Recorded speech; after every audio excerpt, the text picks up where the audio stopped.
Thank you very much. And I would just like to make one comment about add one precision to what I said yesterday before moving on to the second part of the lecture. So yesterday I mentioned something like this. I said that we had an assumption.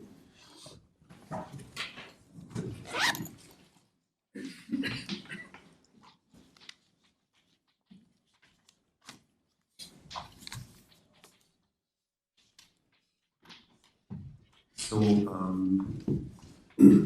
we had these random models x and I, from I between 1 and d, and they all belonged to were all n by n matrices.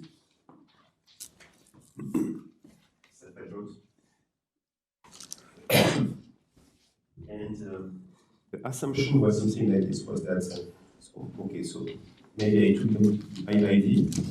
So the assumption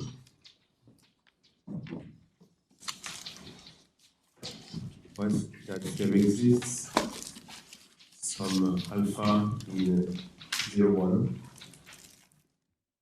such that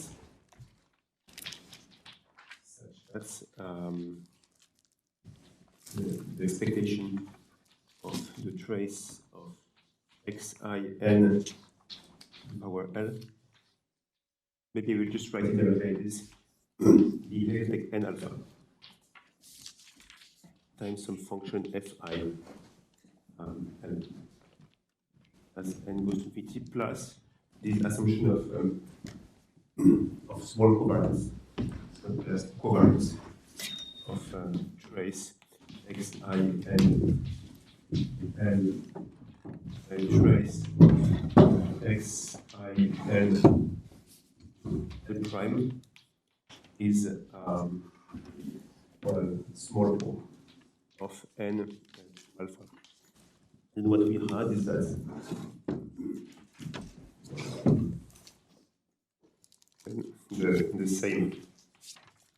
the same holds true, which we call the bootstrap.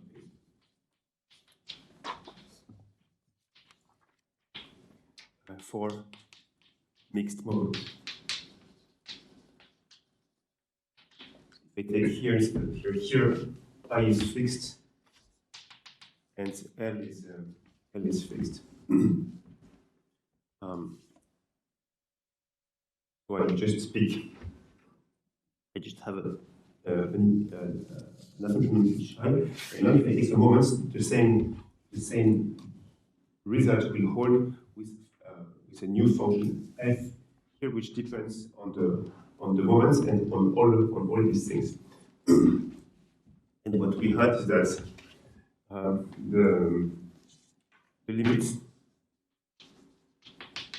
does not depend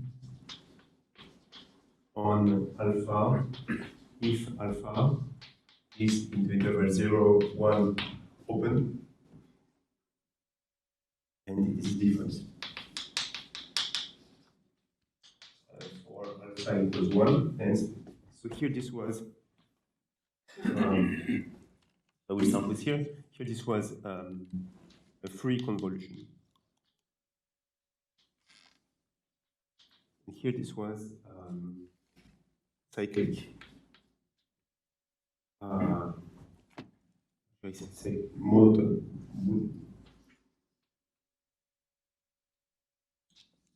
convolution. Did I say Boolean? Yes. You said Boolean yesterday. I was wondering about that. I should know, but monotone. Monotone, yeah. So maybe yesterday was wrong, actually. Anyway, it's a paper by Collins, Hassel et Sakuma.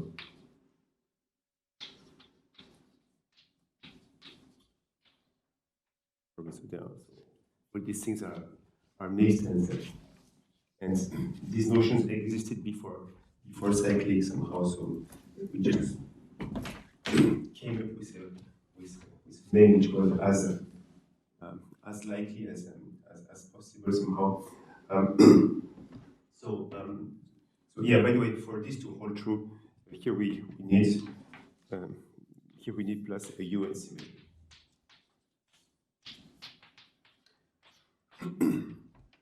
And what the point which I try to promote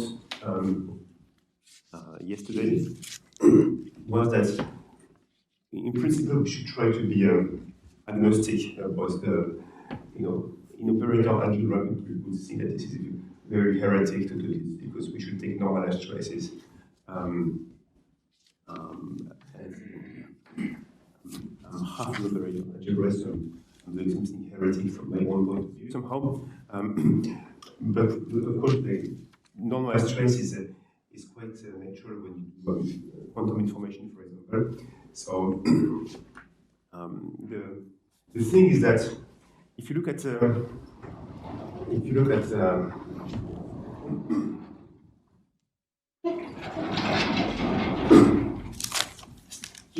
there is always the bias of trying to understand this from the point of view of eigenvalues and the point of view of eigenvalues. So examples of the view of eigenvalues is as follows. So example of such xi ends for alpha equals 0. And here what we have is that what we could just do is I could just start with some xi, which is let's say an n0 by n0.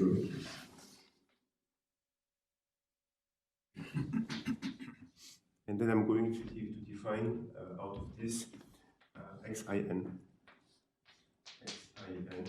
which is just going to be for n bigger than n0, which is obtained by just by padding some zeros. And then you see that when I take a trace, nothing happens for n bigger than n0. So this is the correct thing to do. If I want to do symmetry, maybe I should conjugate by a hard distributive.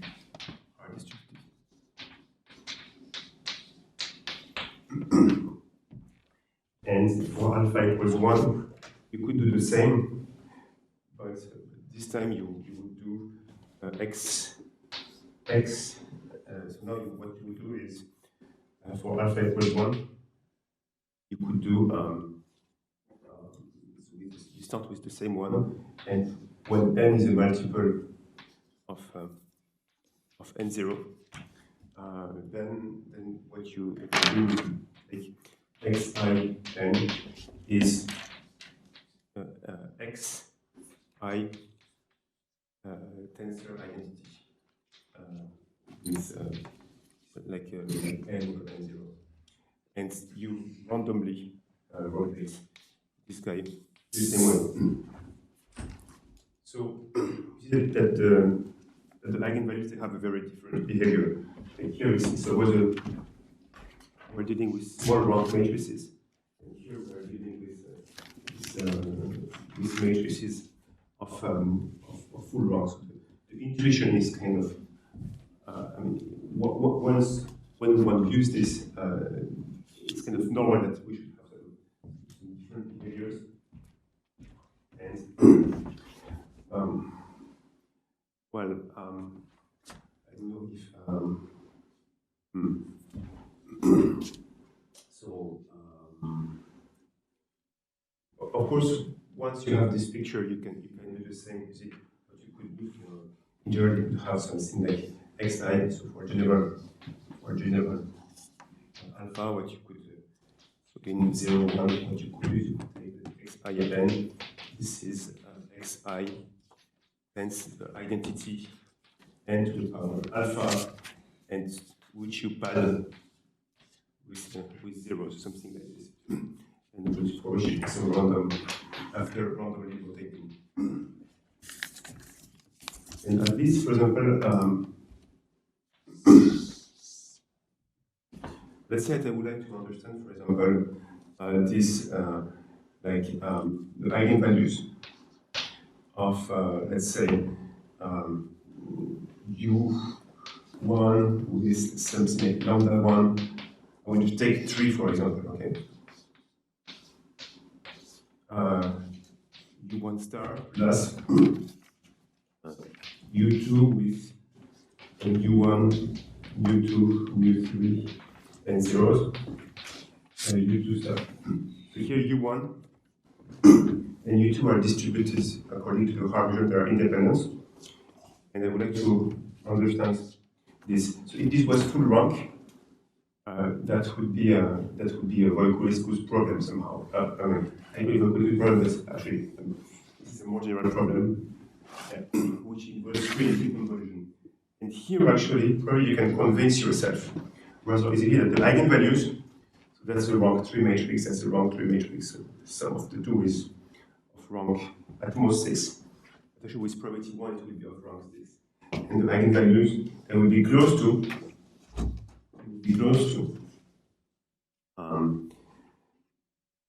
lambda 1, lambda 2, lambda 3, U1, U2, U3. And here, and if necessary, with multiplicity. Counted with multiplicity. With multiplicity.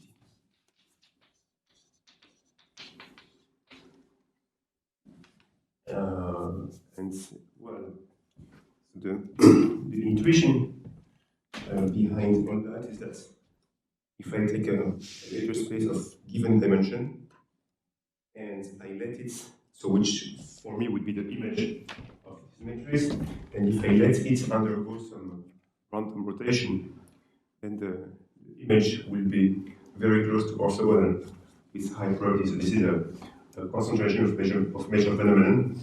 So the image, so any eigenvalue here and there are very close to orthogonal, and then you can use some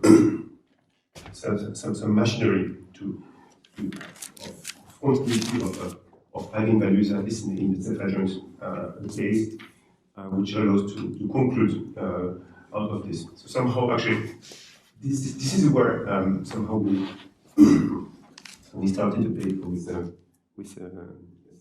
Hasebe, and it's only later that we realized with Lionni and Gurau that it also fits in this context. But by the way, if you want to make this argument work here, I think you have to be a bit careful. If alpha is small enough, probably the concentration argument works. But if alpha is close to 1, I'm not sure. You would have to be careful. Although it works. So something which I also want to mention today, after explaining how to make the calculations, is that in all cases, trying to understand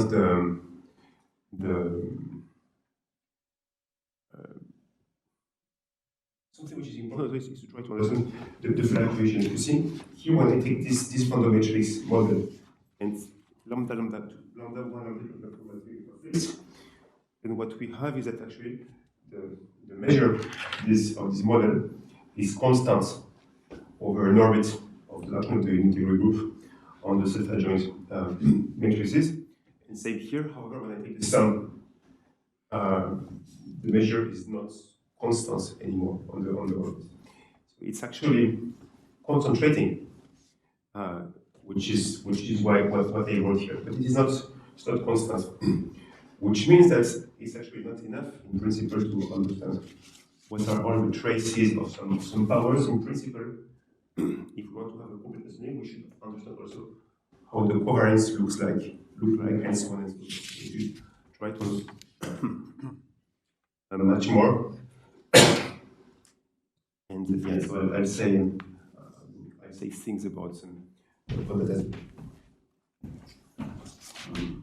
So by the way, yeah, the fluctuations in the case alpha equals 1, maybe we just write it here, to conclude this addendum to yesterday.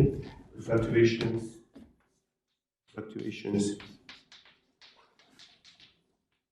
for the case alpha equals 1 have been heavily studied, and this started with a paper by Ika Mingo-Speicher, probably. Okay, anyway, I will quote Mingo-Speicher's name.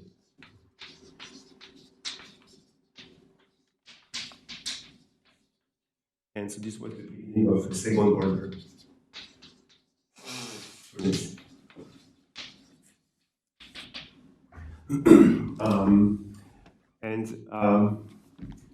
The fluctuations for alpha strictly less than 1 is actually kind of not really clarified at that point, but actually for alpha equals 0, we have, so interestingly, it looks like it should be easier, but for alpha equals 0, we have some work in progress with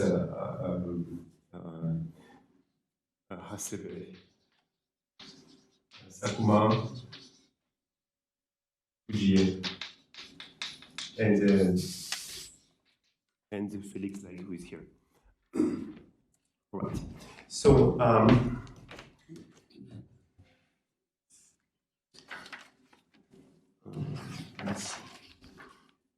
so all this is based on the assumption that there is some symmetry, and where do we use the symmetry is what they would like to where or how to use the symmetry. So using the symmetries.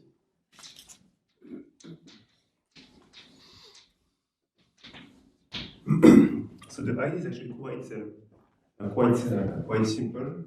What we all, as I said, we were always assuming that. So if I take my random matrix, I view it as a matrix valued random variable. It's not thinking at all, just thinking of the matrices as vector space.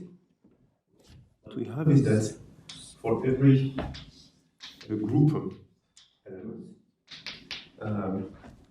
the distribution of this variable is the same as this variable g xi n g inverse. And now the group here was assumed to be compact. So when we have a compact group, it admits a unique left and right invariant probability measure, which is called the harmony, which I will denote by mu g or mu g. So the trick is very simple, but now if I take u, which is distributed according to the Haar measure on Gn, and we assume that u is independent from xin. And what I have just by viewing is that the law of xin is the law of u xin u star. And I want to compute this. That's actually what I will try to do. It's what will help me prove the results which I want to prove. So now I should say a few things about the Haar measure. So the original proofs of existence and uniqueness of the Haar measure are actually non-constructive.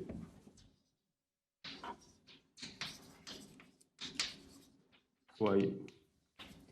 This was proved like more or less 100 years ago. And, well, you know, the general setup is if G is a locally compact group, then you have after a multiple unique left invariant compact invariant measure, and you can do it with, you know, just like some outer, just some exterior measure and do a construction, but it's not very explicit. I mean, it's not much more explicit than the Lebesgue measure somehow. When you have a compact group, you can also obtain it as some fixed point theorem, but it's also not very explicit. I would say if G is a compact Lie group, then you can be slightly more explicit in the sense that you know there is some Riemannian structure. So you can say this is the uniform measure, and actually, you know, that's how you could that's how you can compute some measures on the sphere or so with some Jacobian change of variables and all that. But if you want to make something systematic out of this for our purpose, this is actually quite inefficient. And the point of view which I would say was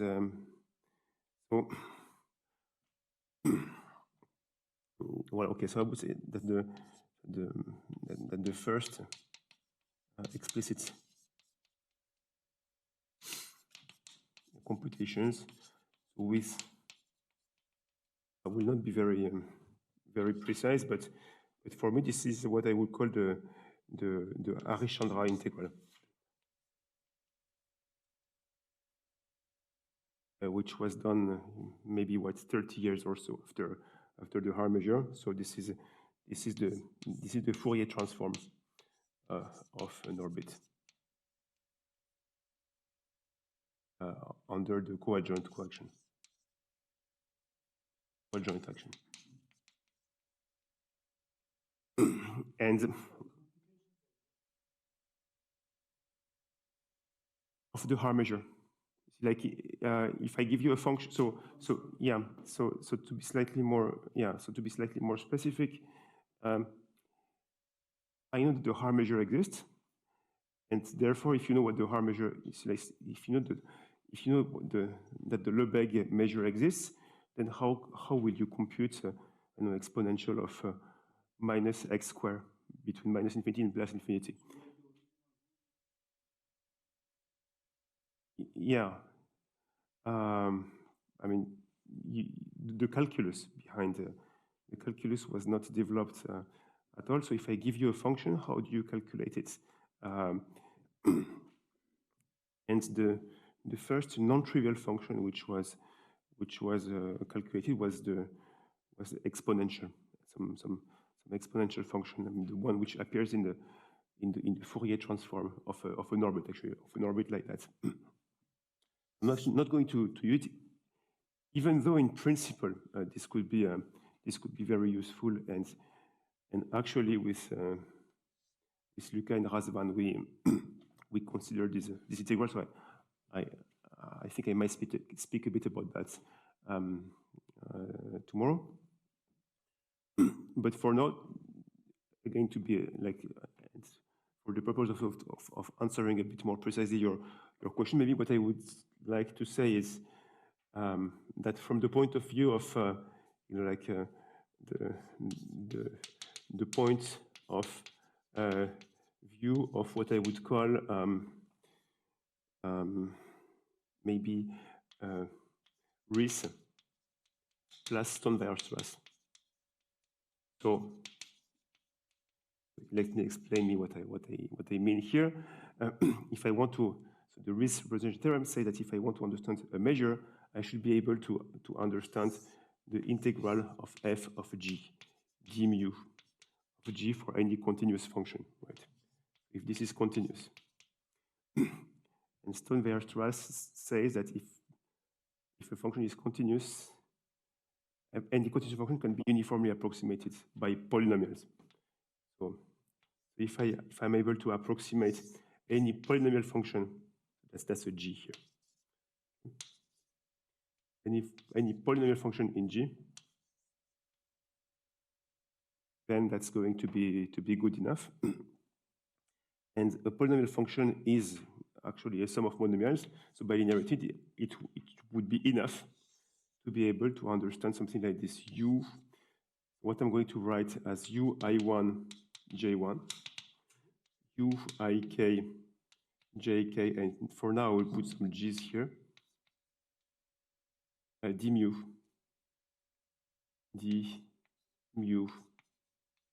of G. So this is the Haar measure on the group. So if I can understand this, where maybe I should have written the following.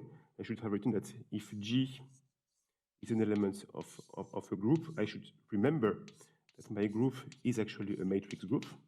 It's the group on which the symmetry occurs. The symmetries occur. So G, I just take the canonical basis here, and it has some coefficients Gij. And what I'm just writing is Uij. This is the Uij of G. Is the Gij. And that's the notation which I'm taking here. So if I'm able to, you could say this is the observable functions of the group. Okay. Except that there is one trick in the Stone-Weierstrass theorem.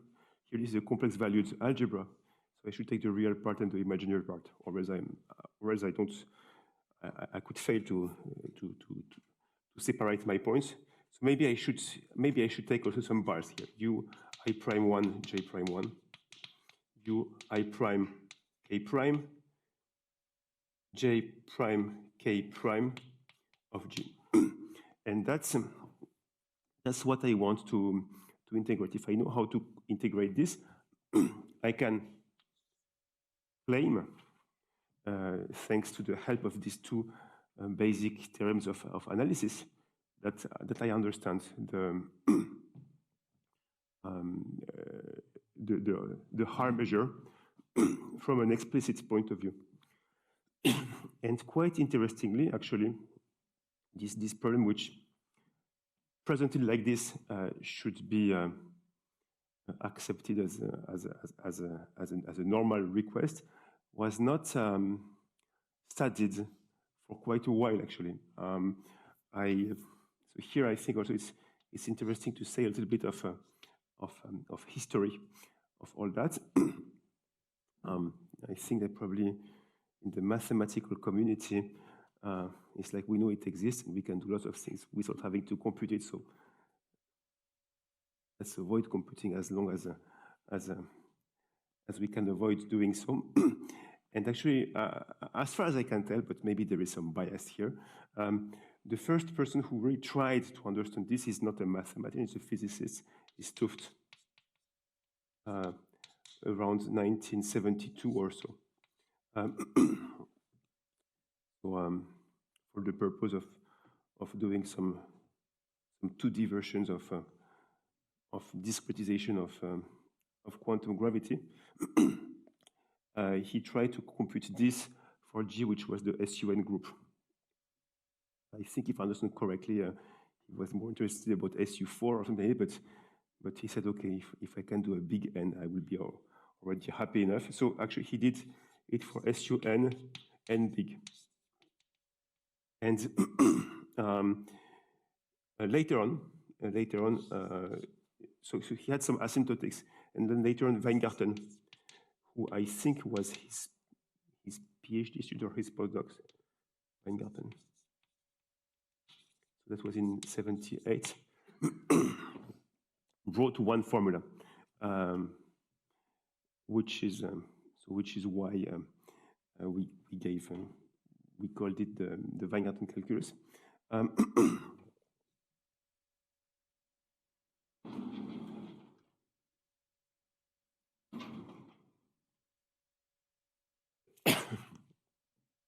And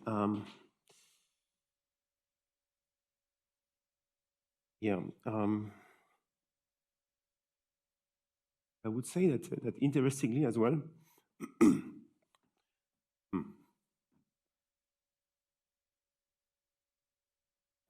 some more people in theoretical physics have followed up, and for people like Itzikson,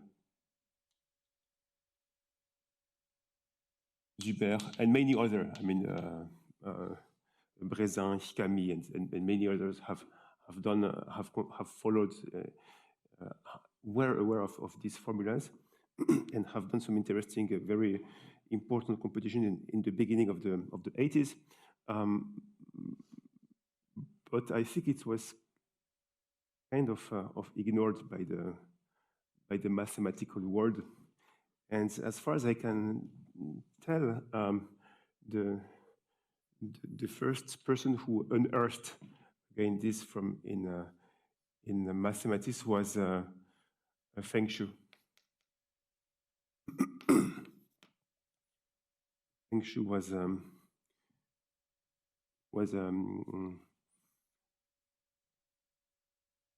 PhD student of Vaughan Jones at that time, so he was doing some not planar algebra or not like a TQFT or so nothing to, but he just wrote one very influential paper about asymptotic freeness.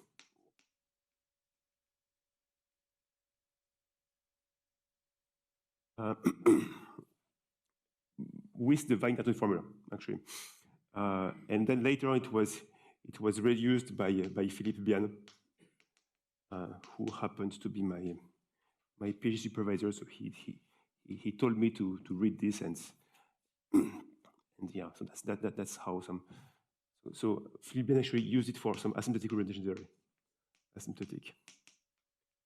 theory of the symmetry group.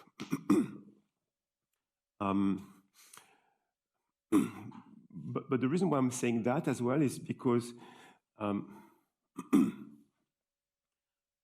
completely independently on that, there had been some people in mathematics started to say that it would be interesting to make some explicit computations about the Haar measure. And in '94, actually, and there was a Diaconis and Shashahani, I spades correctly, who proved that if I look at the trace of G, where G is in UN, and the distribution of G is the Haar measure on UN, then they proved that as n goes to infinity, the law of this, as n goes to infinity, converges to a standard complex distribution. And they did it without knowing that. I think it was quite an important result. However, we could easily have argued that if they had read the paper by Weingarten, they would have been able to show it right away. So that's, I mean, their proof is different, and also, and that's perhaps even more surprising somehow. In 87, perhaps. In 87, Voronovich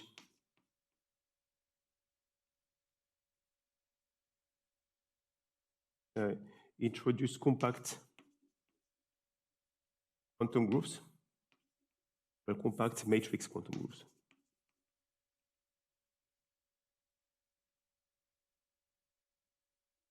And what he did is that he proved that so quantum groups, they also have a Haar state, which I'm not, basically, compact quantum groups, what you can just remember for here is that they strictly generalize all the groups which I'm considering, and And what he proved is that so something like this, the character of G is also that's always some integer actually, and well that's some. This is some dimension of some fixed point space somehow, and the interesting thing somehow is that if Diaconi-Shasharani had known Voronovich, but like Diaconi-Shasharani, they are like probabilists, maybe applied probabilists, whatever, and this is like this is quantum groups. So in principle, this is two worlds which don't talk to each other. But actually, this very influential paper was actually also a consequence from that. If you just if you read carefully the definitions. So so how to compute this is what I would like to explain now. So here you see what I'm So if I write so in the Voronovich setup, if I say that that G, this is Gij, where this is some n squared generators, this is star algebra of a compact quantum group, and so this is the hard state on the compact quantum group. So this is like G11 plus is the fundamental. So if you want, this is the character of the fundamental representation, and that's mu of it.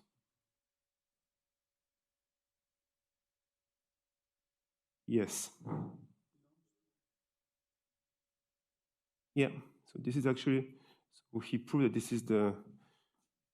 Oh, yeah. I mean, this is actually. Hang on. I mean, what I said here is true but trivial. I mean, maybe I should put an L here. That would be slightly less trivial. And actually, this is okay. So this is actually the dimension of the fixed point algebra, the fixed point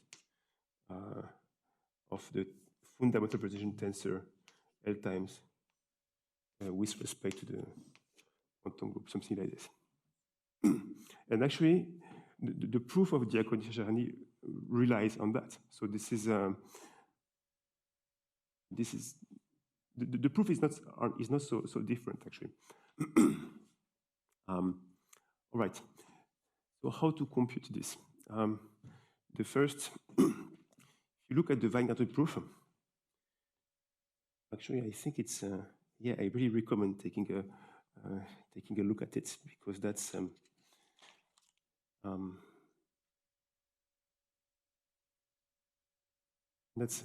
4 pages paper. I think that's some physics journal required to have 4 pages plus 2 pages of appendix, and it says that the system is invertible in the large n limit, and anyway. So now I'm going to present you an extremely short proof, but it took us probably, at least it took me something like 10 years or so to understand this proof, which can be redone in 10 minutes or so.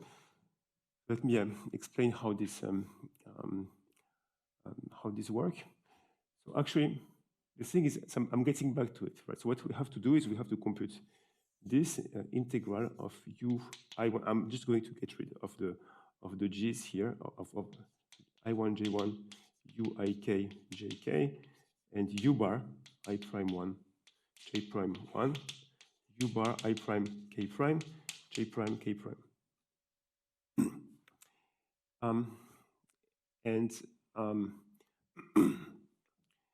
Well, what is this actually?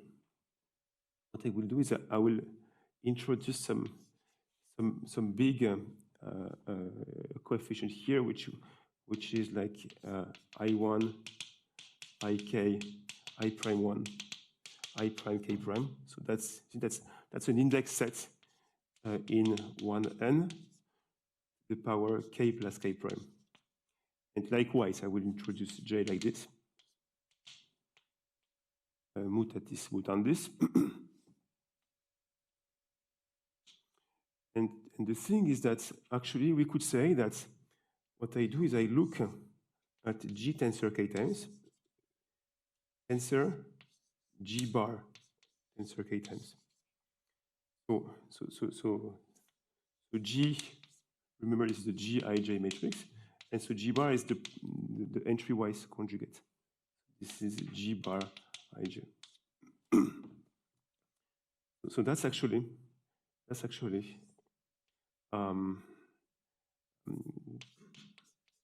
matrix which belongs to the k plus k prime fold tensor of the n by n matrices.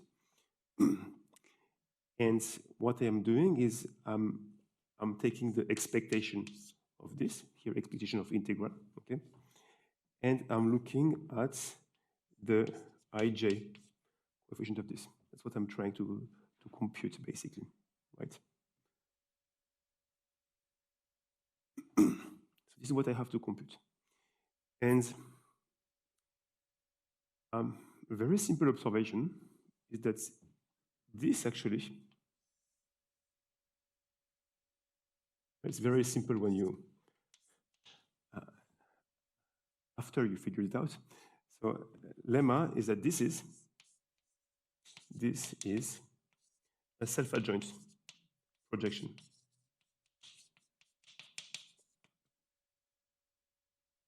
And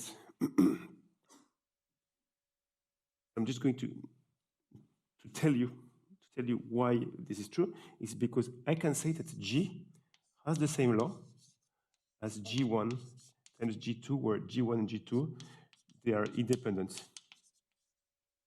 So maybe I can consider this some kind of replica trick somehow. I say that the Haar measure is equal to the product of two independent Haar measures.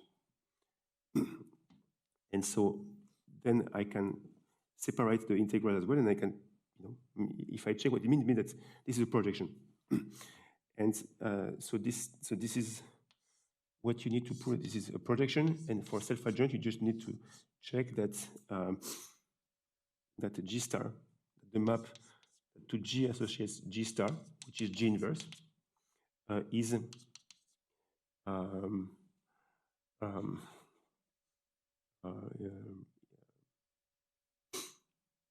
so has the same distribution, So maybe I think this distribution of G and G inverse are the same with respect to the Haar measure. So in other words, what I'm saying here is that the Haar measure on a compact group is unimodular. The left and the right invariant Haar measure are the same. This is a self-adjoint projection, and the proof is here. And this is self-adjoint projection onto the fixed point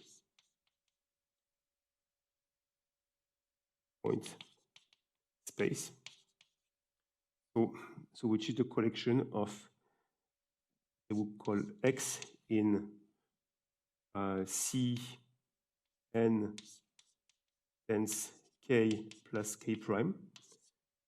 That G tens K tens G bar tens K prime of X equals X. So of course, this is a self-adjoint projection. So to figure out what a self-adjoint projection is, it's enough to figure out its image. The image, it is clear that every element here is in the image because it's not moved by G, so it's not moved after integrating. And the fact that there is nobody more is actually also a simple trick which follows from the strict convexity of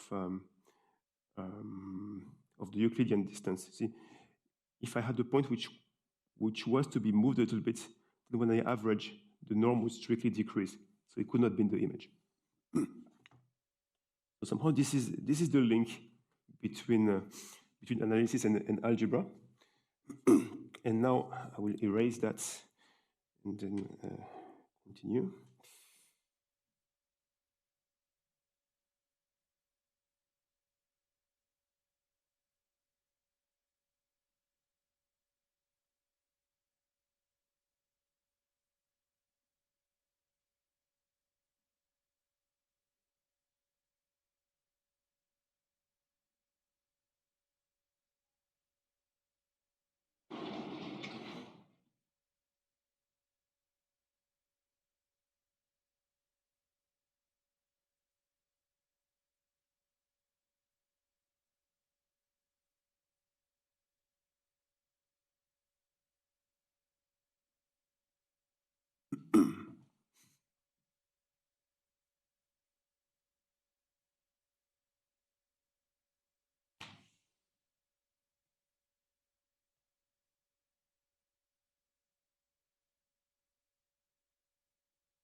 So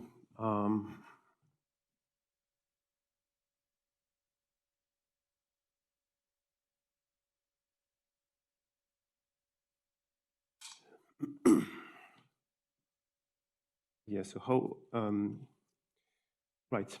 So now let's assume, so what I'm saying here has nothing, I'm just making no assumption on the group right now. The only thing which I assumed is that the group is compact and contained in the unitaries. So contained in unitaries was important to ensure this was a self-adjoint projection. If I didn't care about self-adjoint, then any compact group would have worked. Of course, it's better to have self-adjoint because then determining the image will automatically determine the kernel. So, and I should, yeah. So, so now let's G1, G L be linearly generating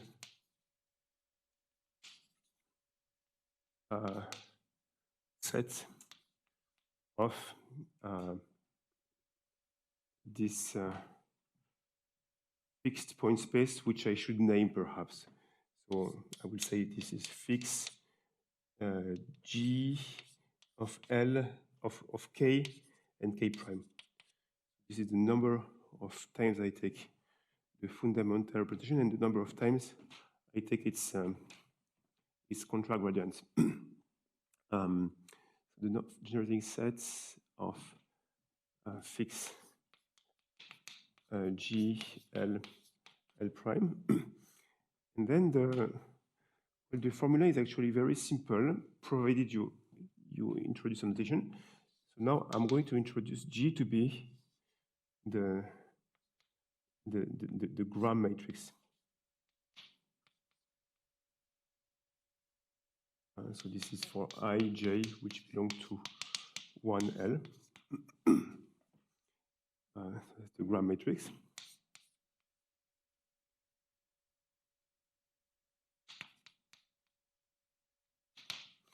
And W is going to be, by definition, the inverse of the gram matrix, and I'm going to write Wij, its coefficients. And then what we have is at this coefficient here. So this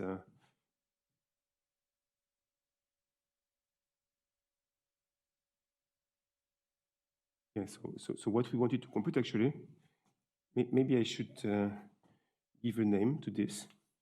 That's P now. It's a projection. And what I wanted to compute is the Pij thing. Pij is going to be equal to the scalar product of EI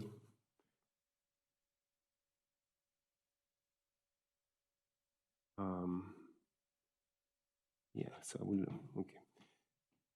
One more piece of notation, which is, I'm going to call it EI.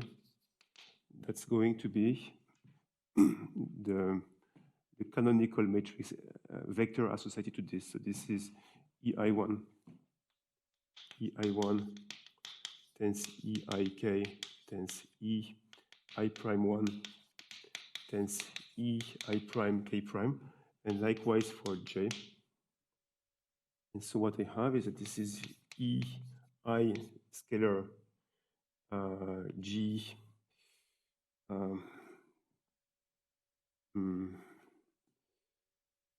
what did I, yeah, maybe I will GQ, and here GQ prime EJ, and WQ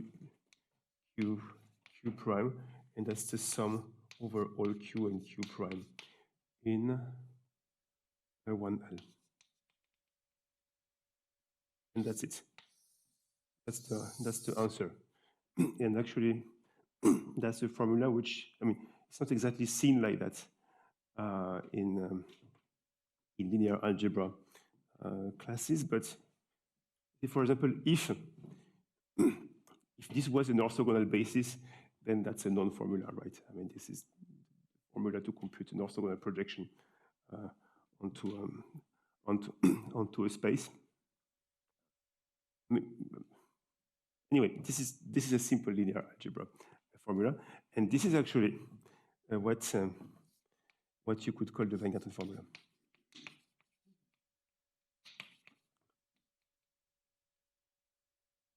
And so here, these are what are called the Weingarten coefficients. So this was not presented like that at all in the beginning. Weingarten said there exists some functions such that blah blah. He did not notice actually that this is that if you put them in the matrix, this was the inverse of something nice and so on. But now, in principle, as soon as you are able to produce this family and compute these scalar products, then you're done with this problem. So what I would like to do is to explain why this can be done neatly in quite a couple of cases of interest. So cases of interest.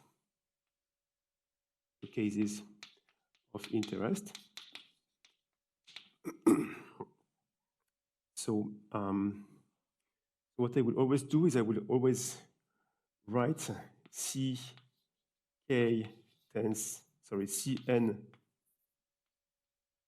tens K tens Cn tens K prime at some points like this. K points here, and then K prime points. I'm going to, and now if G is the unitary group, which is the one on which we will spend the most amount of time, then what I have is just some kinds of pairings between K and K prime. So it requires that K be equal to K prime. And I think that for this audience, this is probably clear what I mean by this. What I mean here is the meaning of this is sum over I of EI times EI. Okay, so this is so for the orthogonal group, what we have is here U and U bar, they are the same. So actually, like the contra gradients and the fundamental are the same. So this doesn't really matter. But here, this is that's going to be all the pair partitions. Here, K is even. And I'm also going to mention two more let's see. Yeah, maybe.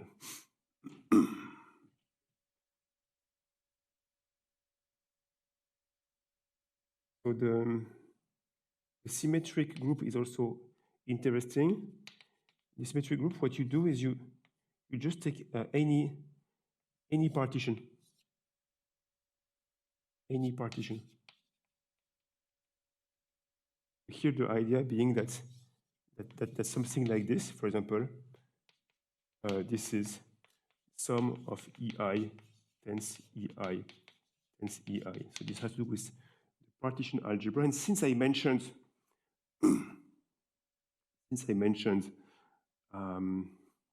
the quantum groups, I will just make here a very brief mention. So this is the free orthogonal quantum group. This is the free orthogonal quantum group.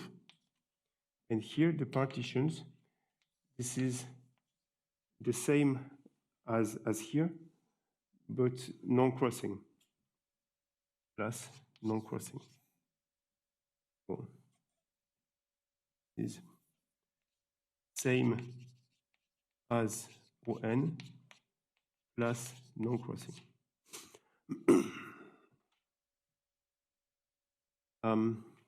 And so to be concrete, let's just write down what this means for UN. So concretely, because this is, maybe does not look completely concrete right now. So concretely, for the unitary group, the problem is to integrate something like this: UI1 J1 UIK JK U bar I prime. So over the unitary group, J prime 1 U bar I prime K J prime K. So here the number of K's and K primes have to be the same because of the S1 symmetry, which is what I wrote here as well. But you see, you can convince yourself that this is true because the reason is the S1 symmetry.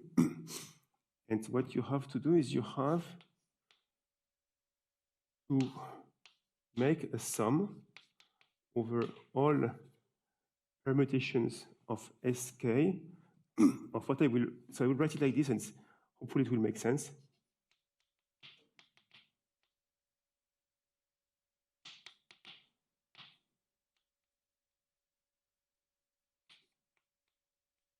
This function I'm not going to describe it now because I will continue on it there, but this is just the inverse of some gram matrix. And here what you do is for a permutation, sigma, you check if I1 equals I prime sigma 1, I2 equals I prime sigma 2, and so on and so forth. If the answer is yes, then you put 1. If no, it's 0, put 0. And same for J. So sigma talks about the matchings of the row indices, and tau talks about the matchings of the column indices. And I think I'm kind of over time. Am I over time already? Who is there? Okay.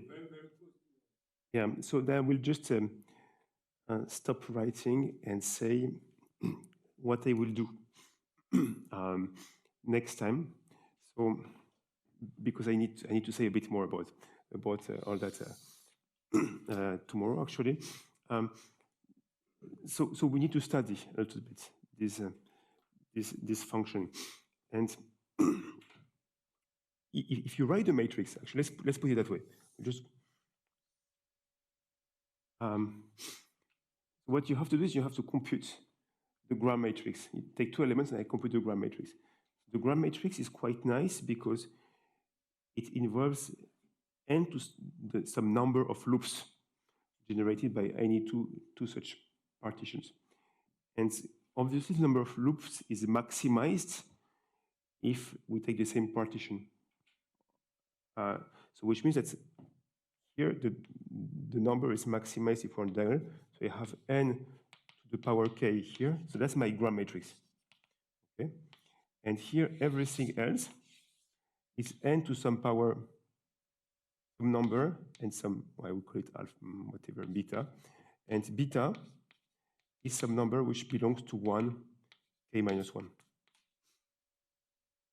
At least if k is fixed, what you see is that this matrix behaves like identity times n to the power k plus O of n k minus 1. That's invertible. That's invertible for n very big. That's actually how Weingarten proved the Weingarten formula. He said, you know, this matrix is invertible for n very big, and so it exists. So, and so what I will do, well, tomorrow actually, is I will first explain how to compute this. There will be some relation with these some Hurwitz numbers, and then try to get back to some application to what we can do in the context of tensors. So that's it for today. Thank you.